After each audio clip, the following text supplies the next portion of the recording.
Hi, I'm here to present you today Trinity. The game was made with the Unreal Engine 4. I made almost all the game by myself, including the game design, the level design, and the programming using the blueprint system from the Unreal Engine. I also made visual art. This being said, the sound was made by the sound designer called Nicola VL. So let's start these games.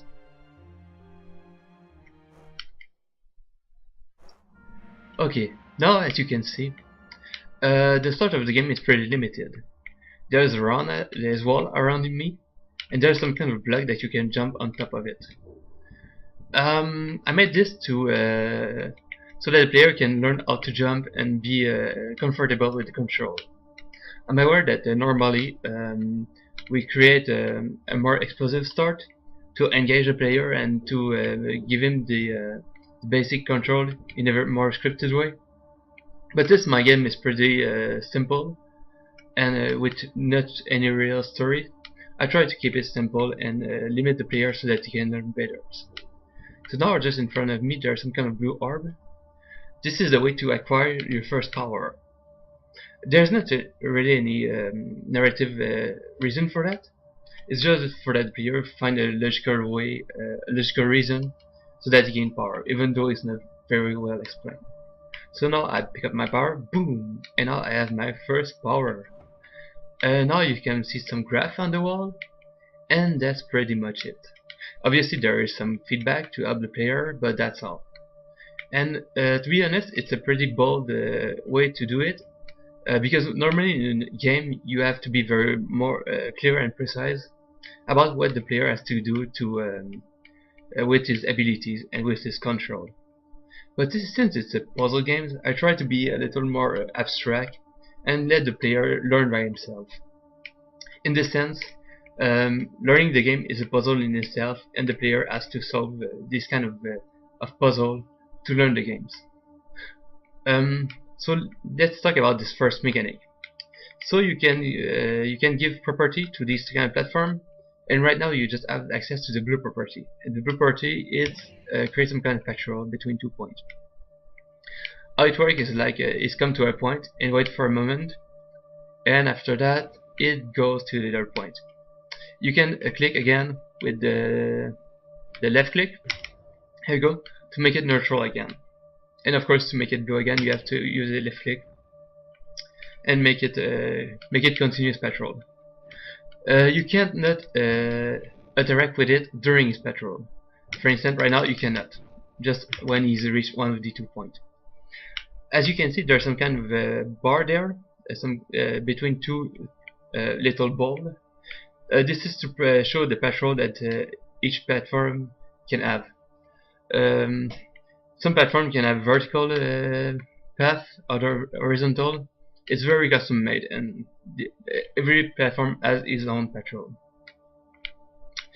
The reason you can't interact with it during its patrol is simply because it creates too much option. So it could create a more complicated puzzle, and obviously for me it would create more opportunity for a player to break the puzzle. So now let's continue. I'm gonna use a blue property. There you go. Boom. So it's time to acquire the second option. Oh, by the way, now you can see the wall close behind me. So the player be less confused and be more guided. So now I lose the first power. As you can see, the crosshair become gray, and acquire the second power. Now you can see this kind of hint just there, some kind of a bouncy ball. It's to show you, or let's just say to help the player to understand that the red property has some kind of bounce effect. So if I jump on it, it creates some kind of platform, trampoline, sorry. This mechanic has a lot of depth. For the moment it's just a trampoline, but it has it's become way more dense and way more complicated as the game passes. But for now, it's mostly to create some kind of dynamic, to create some life on the first puzzle.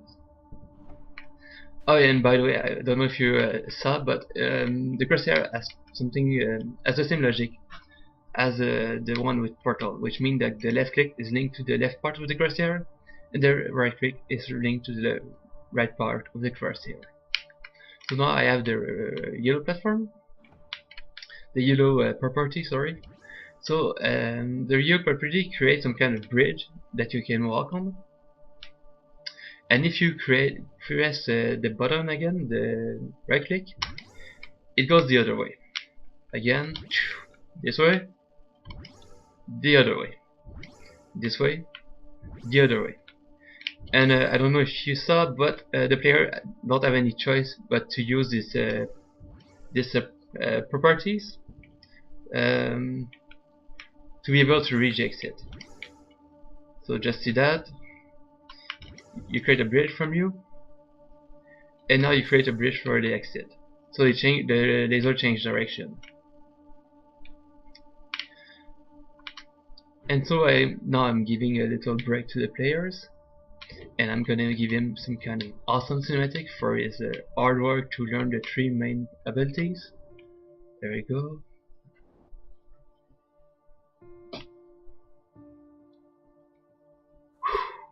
So now you have access to all the 3 properties at the same time. The left click is always linked to the blue part, and you can change you can change the red part with the Y button. On the computer is the mouse wheel. So now this puzzle has 2 main purposes. First, obviously, it's a kind of a challenge progression. The puzzle becomes way more complicated, which is obviously linked to the difficulty curve, which every game has. But it's also to so the player don't have choice to use this switch weapon, because as you can see, the red one was in default, so you need to use the yellow one.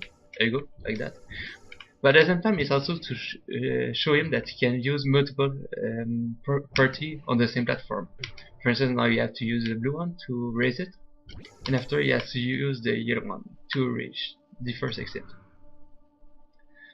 And now it's the same logic for this one. You have to use the blue one, the yellow one, sorry, the red one, to reach the other exit, which is at a certain height. There you go. Now, with the same logic, this puzzle creates another, let's just say, another peak of challenge. Now you have to think in 2 steps. The first step is to think that you have to go on this kind of cube.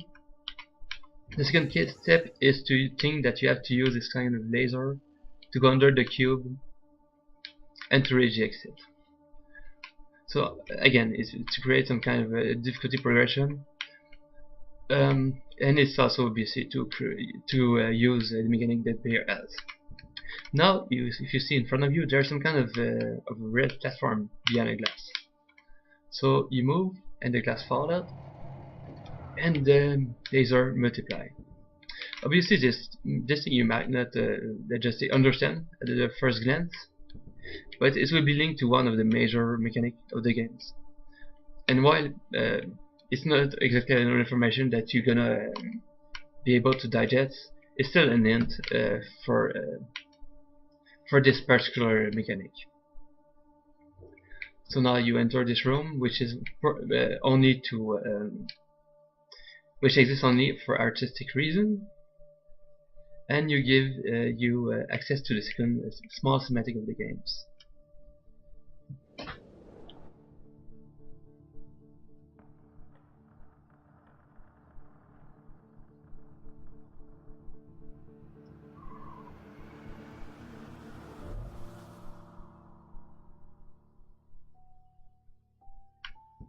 There you go. Now you have access to the first control device. The control device can have multiple effects. They can deactivate the wall or change their position. And there is 2 types of control device. There is one which is activated just once, and the other one which has multiple options. For now, let's just talk about the one which is activated once. All you have to do is to be in front and press X, and there you go, the door is open. So it can create some kind of a second option for each puzzle. For instance, most puzzles you just simply have to find the exit. So finding this device can be like a first micro objective to reach the true ending of the puzzle. And we'll talk about a little more about the one with multiple action later. So now we access to another mechanic of the games, which is the laser switch. The laser switch works when a laser hits it. You can see it change color and it activates an element in the environment. For instance, now it's this kind of wall there. So there you go, just to that you can see. There you go, it's deactivated, so the wall is in its original position. There you go, now it's activated and the wall goes down. So the solution of the puzzle basically you have to make the wall goes down. And now when you're on it, you deactivate the laser switch and you reach a certain height. This puzzle, this mechanic, can have a lot of depth later on. Mostly because sometimes you have to activate more than one to activate the proper effect. And there's also the fact that you can just have one yellow platform at the same time. So there can be only one laser origin at the same time. If you create another yellow platform, the first one being neutral. So it can create some very complicated puzzle eventually. And obviously try to see another purpose to the yellow laser of the yellow platform. Now I'm here. I can admire the beautiful chamber just there.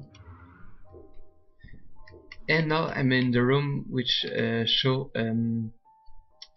another property of the yellow red platform. So, as you can see, there's absolutely nothing there.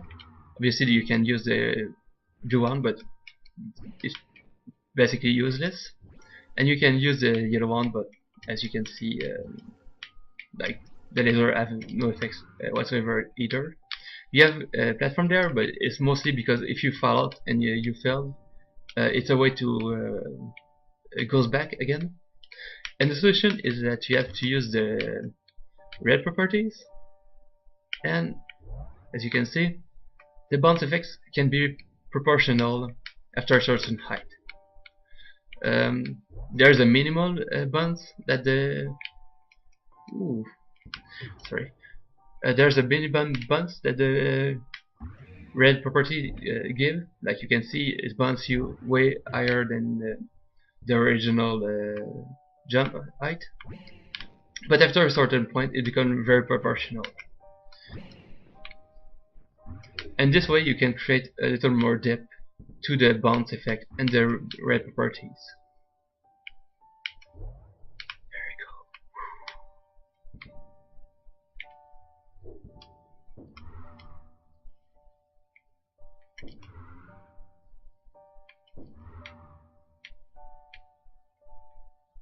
So this is just for show, by the way.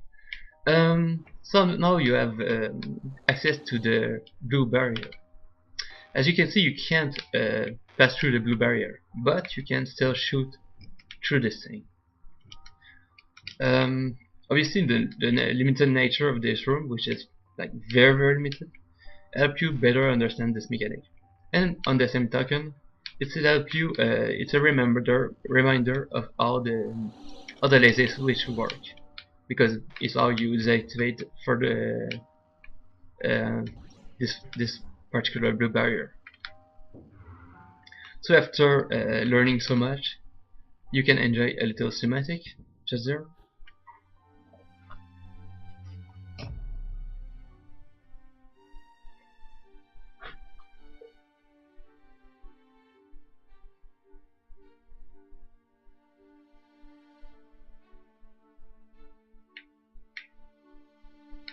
And now you pass this door, which deactivates your blue fire. And I'm gonna explain it in the near future why I do that. But for now, I'm just gonna show how the laser multiply work. As you can see, when a yellow laser touches a red platform, it can multiply by its perpendicular faces, like you can see, there, there, there, there. And if I do that, so it can create, since there can be only one laser at the same time, it's the only way to be able to touch two certain switch at the same time. And obviously eventually you can create very complex paths, since there can be as many red platform as you want. For this particular mechanic, I cheat my own rules. For the other one, I was letting the level design limit the players on this exploration, and obviously I was letting the player be curious and try to understand the mechanic by himself. But this mechanic was too much complex, so I tried to be a little more obvious about this one. For once, I was making some graphic there. There you go, and I was making a very clear text to explain the mechanic. Oh, and by the way, this mechanic can be even more challenging because when two lasers hit each other, it breaks the whole sequence. So the original laser platform become neutral again. Obviously, you cannot see that there because the puzzle is too simple. But eventually, it will create a very more challenging and complex puzzle. So now, like I said, I activated both these laser switch, which in turn deactivated this door. Now you can see the door is blocking the player.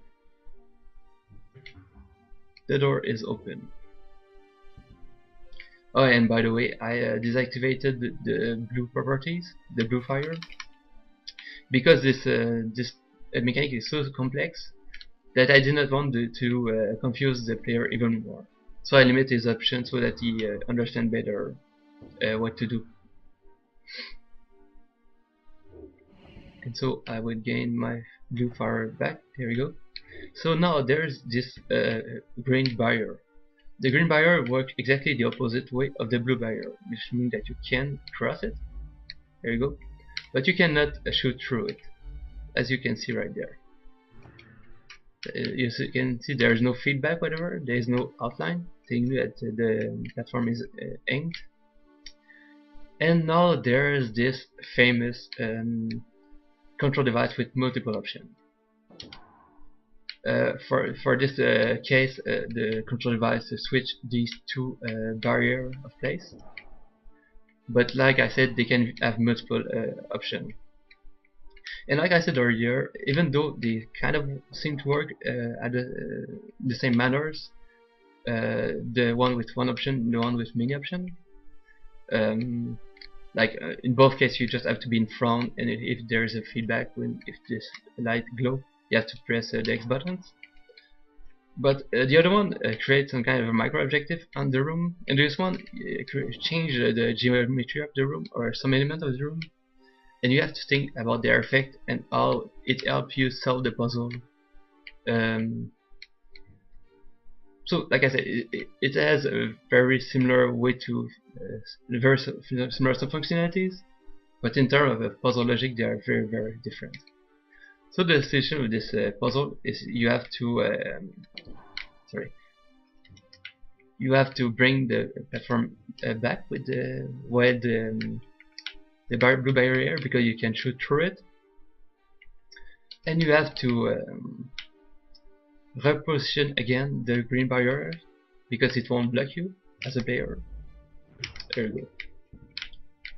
And obviously these two barriers kind of complement each other, because they are very opposite, and they create many possibilities and for puzzle design. And now is the final room and the final game mechanic.